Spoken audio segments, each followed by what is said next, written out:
Hey, what's doing? This is kind of like a pretty interesting message. I thought, I don't think anybody's probably really talked about this before, but I just had a bit of a revelation. It's kind of weird. When we talk like in spiritual terms, you can think of like a tree and branches in this particular instance.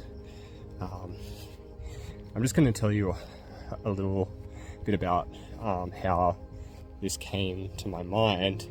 Obviously, I'm just walking around outside, and I passed an older couple walking a couple of dogs. In my mind, I'm thinking, yeah, I just want to talk to dogs. I hate puppy, and then they walk past, and I hate puppy. I'm looking at the dogs. They're small little dogs. One of them looked like a Shih Tzu, and I used to have a Shih Tzu, and I see people walk around with these dogs quite often, right? And when I looked at it, it's looking at me, and I'm like, why do I get that feeling? It's not just the look of the dog that seems familiar, but there's something else about this creature or this animal, and in particular the breed. Now you'd say breed, but if you look at like ethnicity, for example, like, and think of it as a group soul, it's just really the point I'm trying to make is, like, when I see the dog, I see now at this level of awareness and consciousness, I see the group soul of that particular breed, right? So like, for example, bulldogs as a breed of dog, you could think of that as like an oversoul, like it's physically representing something in the spiritual that is actually one entity or a group of entities, the same as it is on Earth, but just a little bit different. For example, like I said, there's different cultures. Not a culture, really, a race. I mean to say, is a race that might have an oversoul, So, for example, the Philippines, their oversoul, or like a group of people, have like a kind of oversoul. But at the same time, each soul and person is an individual that is also represented by also like a different soul group. So you could actually have multiple branches or vines from different plants, or like I'm using plants as a metaphor, or trees, and those branches, trees, vines, whatever it is like grafted together.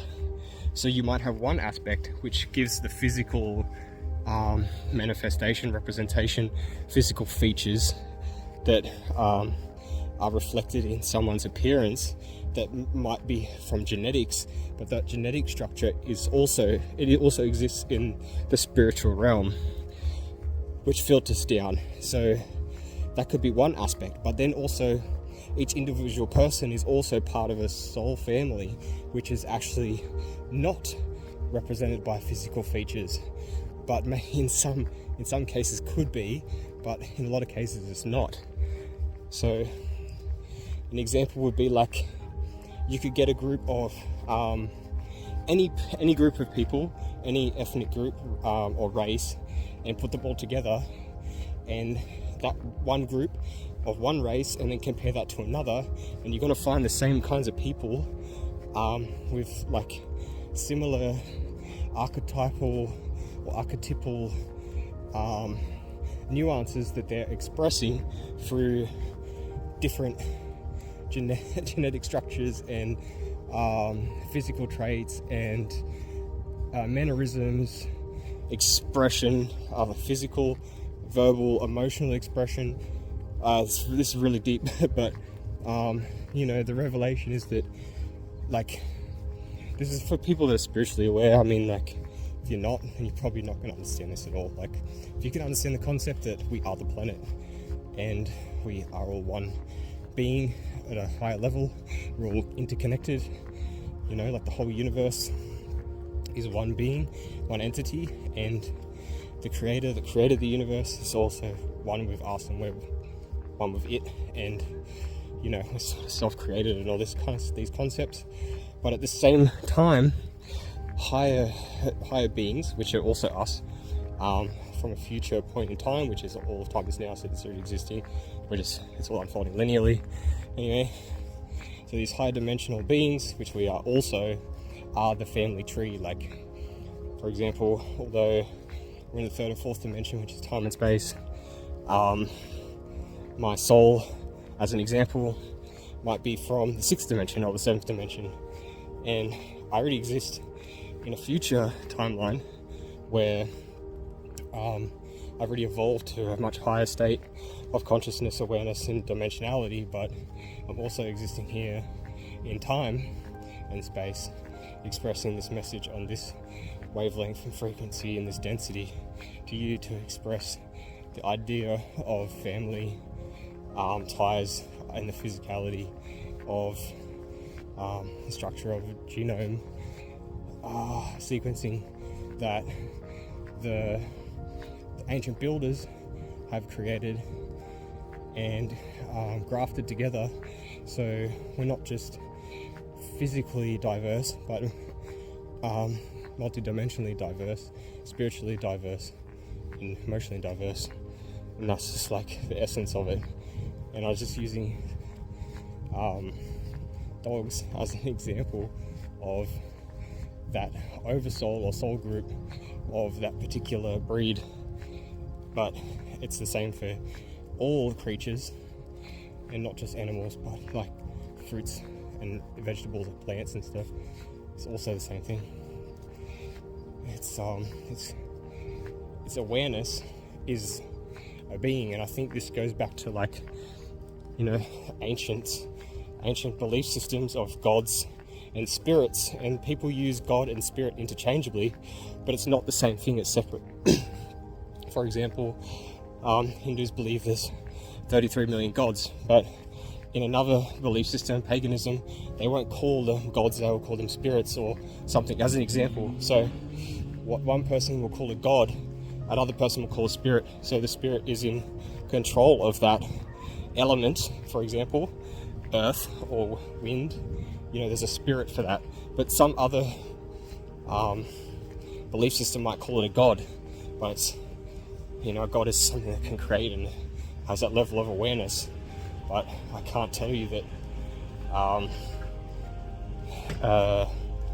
water, which we're mostly water, has that level of awareness that it is a god and a creator being, but it's actually a spirit. So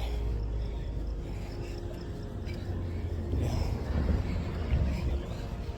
I guess the point is that each soul group or oversoul or entity has different parts to make up the whole, but the whole, like all the little parts that work together, could be like individual molecules, which, like, you have the spirit molecule and other molecules, which are probably controlled by different entities, which you can call spirits as well.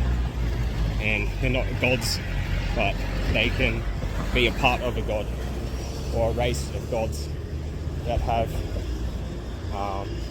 accumulated wisdom and knowledge as a collective to become creator, a race of creators or gods or demigods.